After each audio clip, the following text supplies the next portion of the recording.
Hey there, it's another beautiful day. Let's watch some stuff. So they're saying what fell out of the sky in Washington, D.C., what crash landed, was a UFO. You know, there was talk that prior to our upcoming election that there would be a distraction, visits from extraterrestrials. So, do you guys all think that's what's happening? Is it just a distraction, another distraction, or was it truly unidentified extraterrestrials who are making their presence known to the world? A lot of stuff going on overseas around Israel, a lot of stuff in the United States. There's even someone asking Alexa, what fell out of the sky in Washington, D.C.? Alexa even says one of them was a pyramid shaped UFO. Could be a governmental experimental aircraft. Who knows? What do you think? So, I ignorantly pulled that clip yesterday talking about the crash in DC that I just happened to find that wasn't in my For You page, and I was like, what does that even mean? So, I had to go back and find out what the heck that meant. So, we're going to spend a few minutes on this little thing that happened.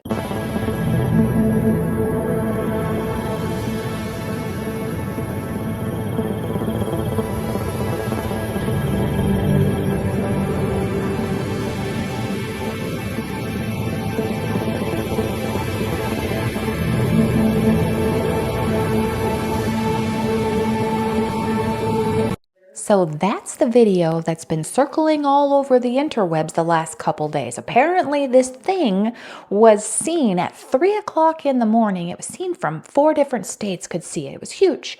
And it supposedly crash landed in DC. And there's a lot of speculation around what the heck it could have possibly been. Have you noticed more asteroids passing by Earth here recently? Like this year, we've had just a ton of rare asteroids or rare comets that come close to Earth. Yeah, me too. And then the other night, people in Washington, D.C. said they saw a UFO in the sky crash landing. Now, it wasn't just in Washington, D.C. that this was seen. This was seen in Raleigh, North Carolina. This was seen in New Jersey. And yes, I get that's a large area. So that means this object had to be massive in the sky. And when it crashed, it had to be a massive crash. Now, what do we know about Washington, D.C. that night?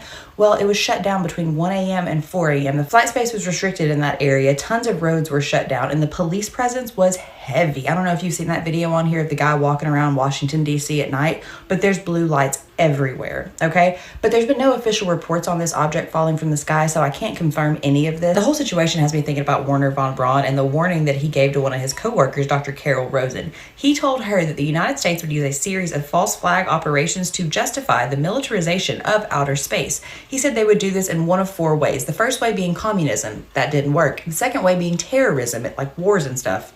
What's going on in the world? Number 3 would be asteroids. Have you not noticed more asteroids flying by Earth here lately? And they're all rare and they never happen. Number 4 would be an alien invasion. So again, I don't know what happened to Washington, D.C. the other night, but it could have been the beginning of what Wernher von Braun warned us about. And yes, the way Wernher von Braun got over here is sketchy as f***. I can make a whole video about that. But his warning doesn't change. Well, we've covered Operation Paperclip here a couple of times, but that doesn't take away from the fact that there have been a lot more celestial bodies coming around our planet lately, which is interesting to say the least. And then this thing, is it part of the thing? Are they doing Project Bluebeam? Are they like, yeah, screw it, let's go? Because it is, election time. What's going on here? Oh, mama.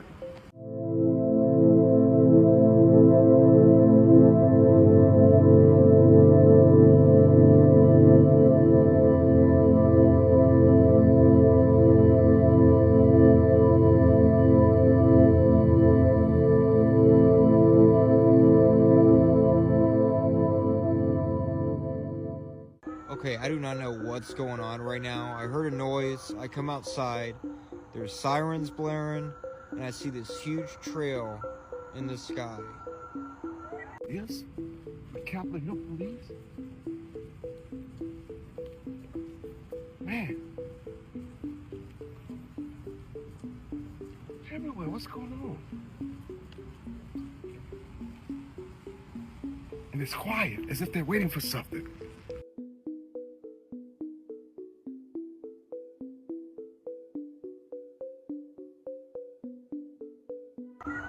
It's midnight right now, and there's this huge trail like something crash landed. What the heck is that? What is this? Expecting something. Preparing for something. Look over here. Let's walk over here. Come on, come on. Let's walk over here. Morning.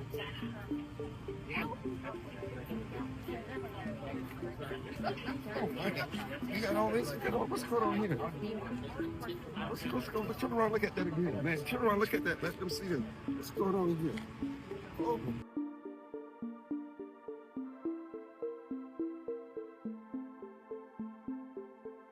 All right, so I'm going to break this all down real quick. You saw the thing flying over again, right? And then there was that person that said there was the smoke. That was our container guy, by the way, if you've been here for a while. The container guy, that was him. But he said it was at midnight. I'm not sure exactly where he is and if maybe it flew over before because it was seen in multiple states. And all the reports I'm seeing said it happened at 3 a.m. Then you got our guy walking around because there was an overwhelming amount of police presence right after it happened, like they were preparing for something. Yet, I've looked in the news and I can find zero. All I'm finding is what's on social media. And then there's that funny helicopter path. So, something weird's going on. Or is it just a bunch of hype? Is there a distraction happening here?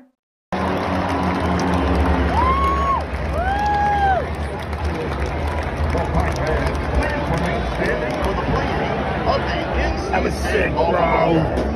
Here's what you guys are seeing. It's 4 airplanes flying over a game in Charlotte, North Carolina back in February of this year. It's not a UFO. It's not a falling satellite. Stop believing everything that you see on TikTok. It's a slow motion video from a different angle. Are we all being deceived? Because it did kind of look like that, but at the same time, it kind of didn't. And the fact that I can't find anything in the news, and there's quite a bit of conflicting information coming out, it's really difficult to know what's actually going on.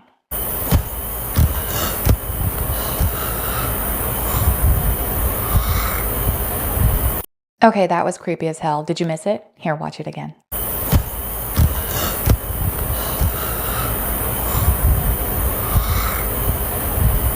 Hey, thanks so much for watching that with me a second time. It was freaking creepy. If you're having a good time, won't you please hit that like button, consider subscribing, and come back tomorrow because I make a new episode every day.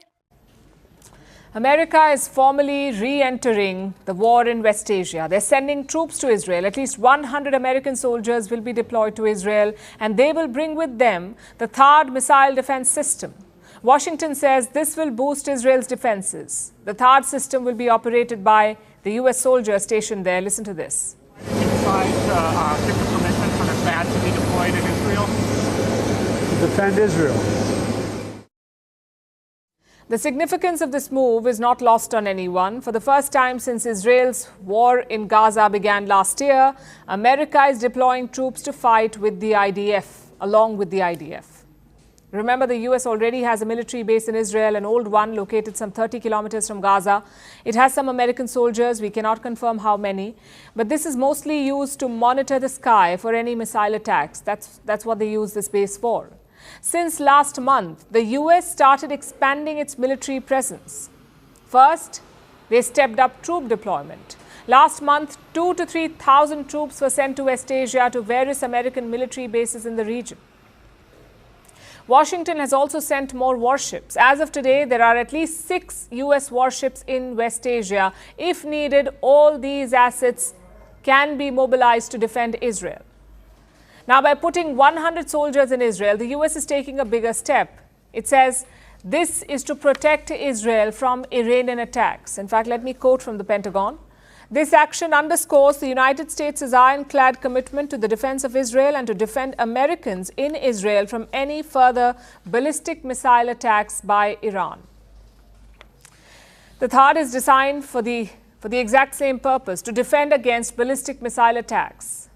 In fact, the THAAD is similar to the Russian-made S-400 missile system.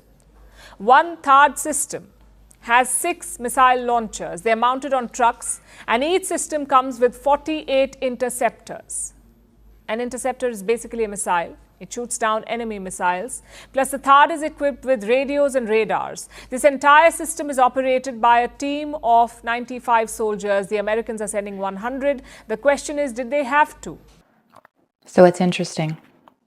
At the beginning of the year, the draft was automated. So anybody that turned 18 was automatically enrolled in the draft. And now we are sending troops directly. Something big is starting. Iran and Russia have achieved a major victory against the United States in their misinformation campaign. They've launched a very successful misinformation campaign to get Americans no longer trust our government and the systems it provides. Unfortunately, it coincides and reinforces what Trump's side of the GOP is saying. And these militias are openly claiming that they are hunting FEMA because of their nefarious purposes. These militias are responding to solely GOP political figures who are saying that this storm was geoengineered in this region so we can unearth lithium deposits. This is following a massive misinformation campaign in which the GOP said that FEMA was kicking people off of their land and seizing it. But this isn't the entire GOP. It's more along the lines of Tommy Tuberville, Marjorie Taylor Greene, Lauren Boebert, and Matt Gaetz, and the other 78 congressmen who voted against preventing a government shutdown right before the hurricanes hit. Look, you have Republican Georgia Governor Brian Kemp, who's rising to Biden's defense in order to help FEMA distribute the resources. So is North Carolina Republican Senator Tom Tillis said that these distractions aren't needed on the ground. And even though there were 82 congressmen who voted for the government shutdown right before the hurricanes hit, there were still 132 Republicans who voted to avoid the shutdown. Don't forget that. But either way, Russia, Iran, and other hostile competitors have achieved a major victory in getting our own government to vote against our people's interest and to spread misinformation that both of these countries definitely wanted issued. It's a sad day, and we have to remember this on November 5th to make sure that Iran, Russia, and other competitors do not manage to infiltrate our politicians to undermine American growth. I'm the Geo Hussar. Please click this link. Thanks for watching. Whether they are Republican or Democrat, whether they believe that this storm was geoengineered or not, nobody should be out there trying to harm anybody. And this is absolutely disgusting. FEMA has had to regroup and reorganize their strategy in order to provide help for the people that are out there. If you're not out there to help, don't be out there. And probably the reason that God put me in that situation, in order to be able to expose really what's going on. And so every time I've gone to a Nevada rally and notified the police, it's been a non-issue. They've thanked me for the courtesy of notifying them. They've said, obviously, you can't take your firearms. I wouldn't even think of doing such a stupid thing. And they've been fine. They've been fine. And the critical mistake I made is, I guess, forgetting the location that I was in California. So I drive up with my special entry pass. And by the way, they're saying I had a counterfeit pass. That's a bunch of nonsense. I could prove that I had a special entry pass directed to me, sent directly to me by officials within the Republican Party of Nevada. I was an actual invitee to that event. So as I'm driving, there's an area where you enter the parking lot after you pass a sheriff.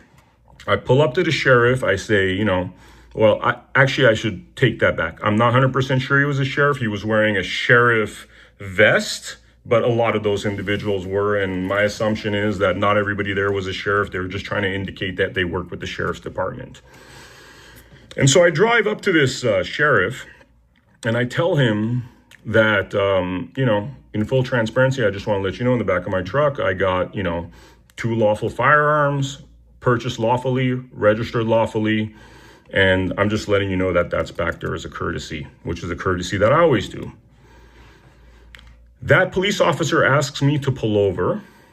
So I pull over, and just so everybody's clear out there, it's not like they found that I had firearms or did an investigation, blah, blah, blah. No, the body cams and the evidence will expose and reveal that I myself drove up to the sheriff and gave him the common courtesy and respect of letting him know about the firearms I had in the back of my truck. So that is Vem Miller, and he goes into detail about what happened at the Trump rally when he was arrested here in Coachella, California. Now, I'm not going to explain too much. I'm going to leave a link for it because it's like 18 minutes long. You're going to want to check it out. So there's a link in the description and hear what he has to say. And in my opinion, there's always two sides to a story. And then there's the truth. So I don't know if the sheriffs were right in their behavior, and I don't know if he is right in what he claims happened. But I'm excited to see that body cam footage come out.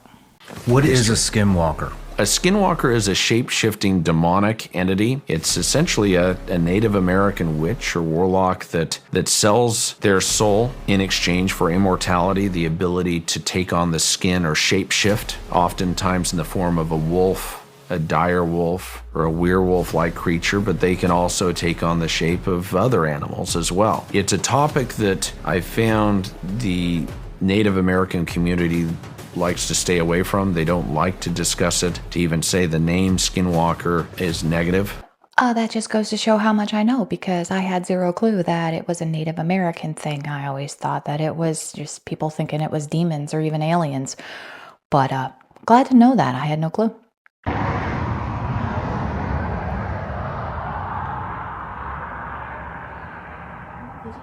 Yeah. What the heck is that?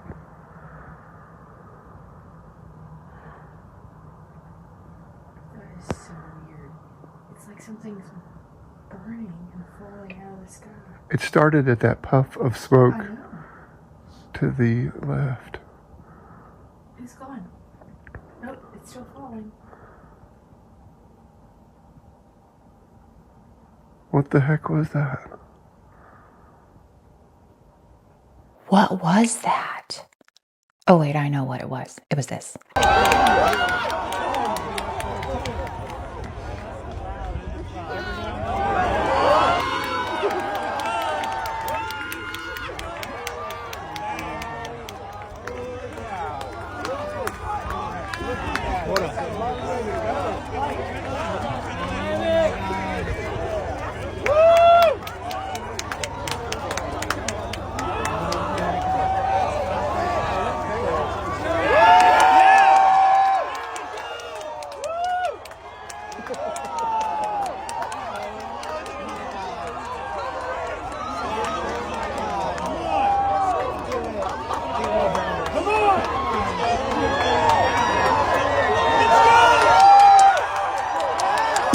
I know, I could have totally fed into it and been like, oh, it was an alien ship, but it was, I'm pretty sure it looked exactly like that, so that's probably what it was. I'm going to try to pronounce it for you. Chushinshan, shall we say, Atlas. This picture was taken by Jim Opalik in Stallion Springs this evening at sunset. And you could clearly see the comet with the naked eye. It's been around for 2 weeks in the morning, but you needed binoculars to see it. And here's a map, and I'm going to put this online. I'm writing a web story for WKRN.com, but it's going to be a little bit higher each night on the horizon.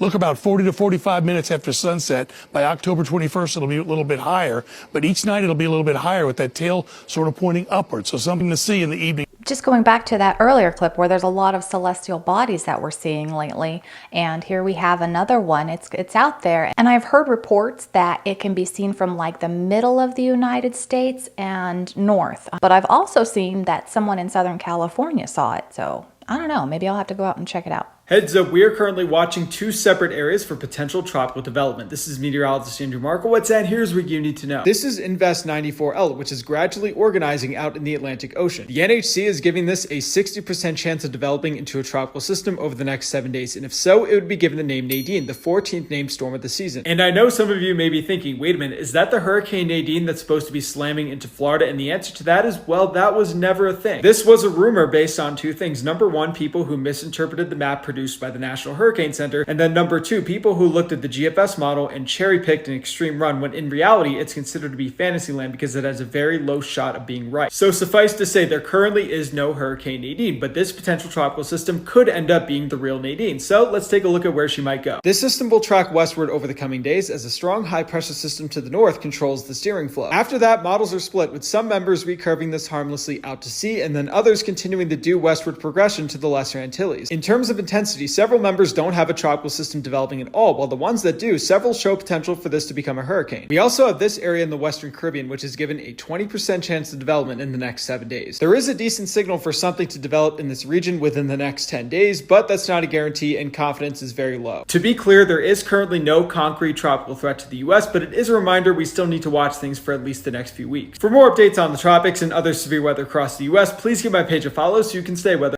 Well, I said we'd keep an eye on that, and I sure hope it doesn't come over here because there's been enough going on the East Coast. I don't think they could handle anymore. If Donald Trump wins, they will move to disqualify him through Congress, invoke civil war conditions, and tell the Trump hordes that Donald Trump is disqualified and not allowed to be president. So it's going to be up to us on January 6, 2025 to tell the rampaging Trump mobs that he's disqualified. And then we need bodyguards for everybody and civil war conditions, all because the 9 justices, not all of them, but these justices who have not many cases to look at every year, not that much work to do, a huge staff, great protection, simply do not want to do their job and interpret what the great 14th Amendment means. And I'm glad that Sherilyn's creating her new center so we can bring that back to life, even as we're continuing to amend the Constitution, as Professor Hassan has invited us to do. What a wild thing to say to a group of people so casually, that we will need bodyguards for everyone's civil war conditions. What he is saying that if Donald Trump wins on January 6th, they must stop him from taking office. What on earth is going on? That is an insane prediction. I can't believe that this is actually thoughts flowing through people's heads. That's just, wow. Breaking news out of Ohio this morning, where it has been announced that Usha Vance has filed for divorce from her husband, J.D. Vance. Usha has retained legal counsel and issued a public statement in which she states that she feels it is necessary to leave her husband prior to the election and his potential inauguration as vice president, because she feels that after he achieves vice presidency, she will no longer be able to seek a divorce from her husband. She is, of course, seeking full custody of the children, so this will be a battle to come. See how easy that was? See how easy it is to make up stories 24 hours before the presidential debate? You know how many people watch about 5 to 10 seconds of a TikTok and scroll on and never search? I mean, I'm not saying, I'm just saying. She totally got me. Like 5 seconds in, I'm Googling Usha and JD, what's going on? And yeah, she got me. It just goes to show that social media really can be the misinformation superhighway. Just look at those clips that I showed at the very beginning. I don't know if they're real or if they were doctored and now everybody's just going crazy. Like there's aliens actually in DC, or did something actually happen? Is it a distraction tactic so that we're all paying attention to that and not paying attention to Biden sending troops over? I didn't even think about that. Wow. Okay. Do your research. Mandela Effects 101. Let's get weird, wild, and wacky, because this one I struggle with. Ricky never told Lucy, "Lucy, you got some splendid." It never happened. What the hell you say? He either said variations, but never those exact words. The seasons have been dissected. Nobody can ever find it. Do you believe that? I don't know what timeline y'all from, but in my timeline, he said it. Sake. I'll explain. Okay, explain. Lucy, explain. They're trying to say that he says, "Lucy, you owe me an explanation." Bullshit! Or he just says, "Lucy, explain," or "splaining to do," but never in the full context of, "Lucy, you got some splaining to do," because we all don't remember him shaking that finger. Right at Lucy. Did we all dream it? Did we all make it up? Here's where it gets interesting. Fast forward to 1988, season 2, episode 4 of Full House. Lucy, you got some splaining to do. There are tons of references out there from everywhere, but I Love Lucy all across the timeline. I guess the real question is, which timeline are you from? Somebody got some splendid to do. Do it. Do a search. Go find it. Because I couldn't find it. And I totally remember, Lucy, you got some splaining to do. Why do I see that vividly? I have no idea. That is absolutely bonkers. What? On that note, I'm going to call it for today. Thank you so much for sharing your time with me. Please Come on back tomorrow. We're going to watch some new stuff. I'll say different things. It's going to be fantastic. Until then, have a wonderful day.